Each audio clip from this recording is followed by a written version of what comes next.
Hello, I'm Ransom Linder, and welcome to Exploring Stories.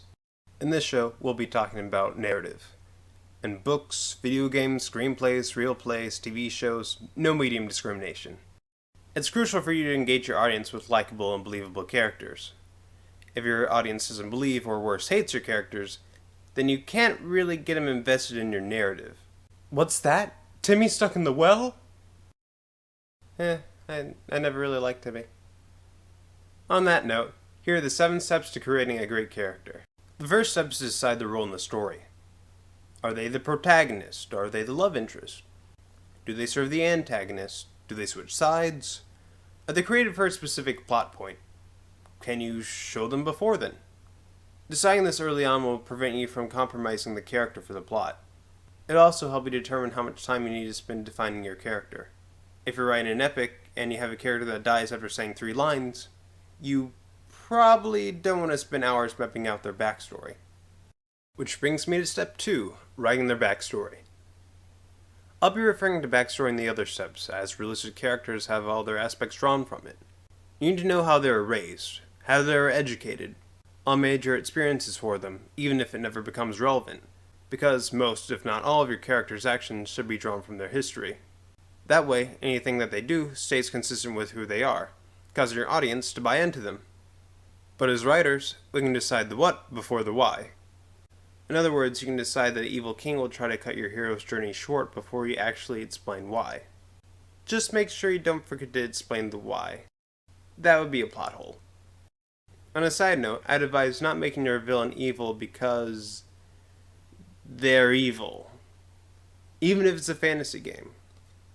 No one pops out of this world thinking, I think I'm evil.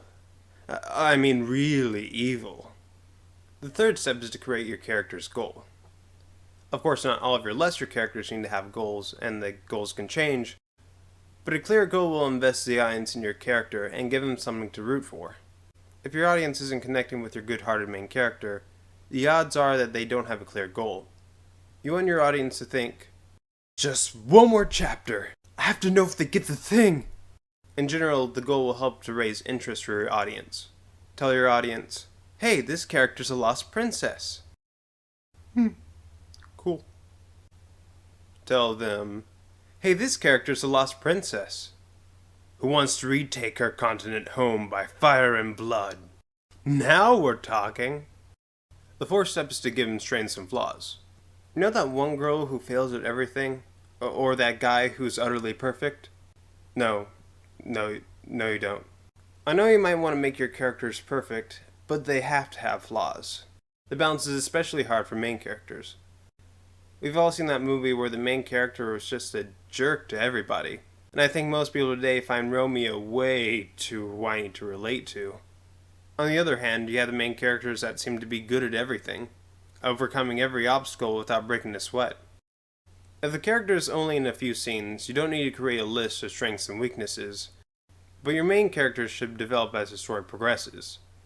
Maybe your protagonist starts out scrawny and lazy, but his goal is to become a champion martial artist, and his strength is perseverance.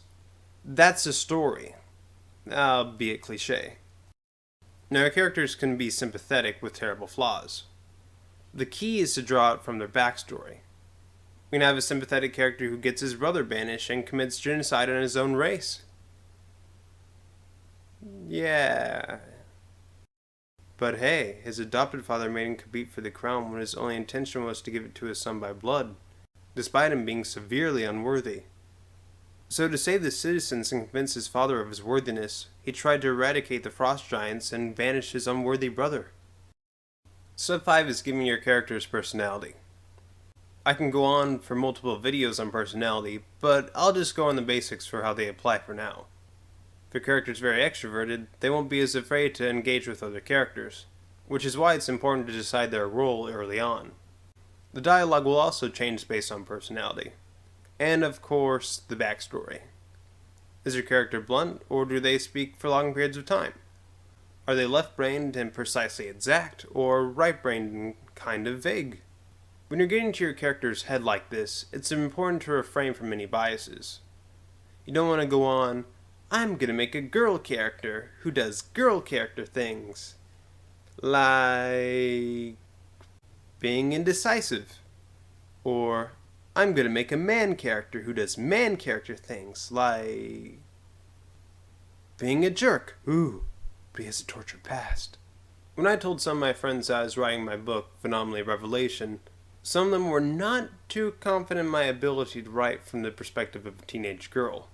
However, when some of them actually read it, many of them didn't have complaints in that area.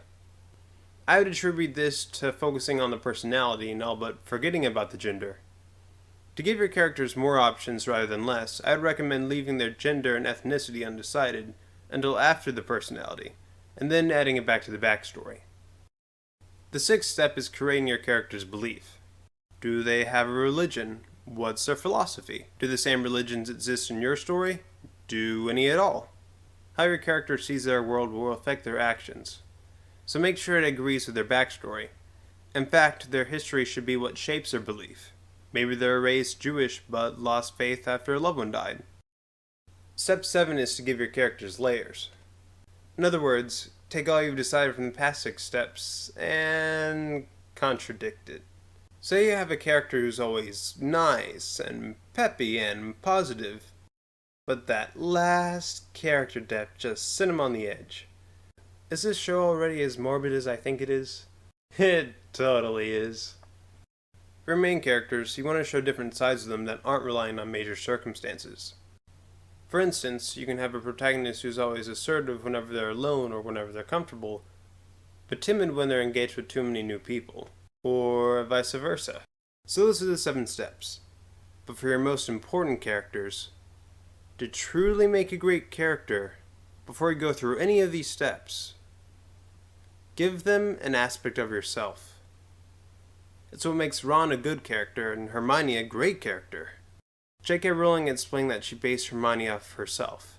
Hermione is a studious girl who always presents herself as confident and intelligent. The reason being, to hide her insecurity.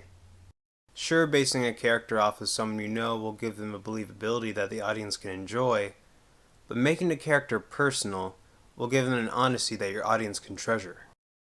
That's it for today. Social media links down in the description below, so let me know what you thought of my first video. See you next time.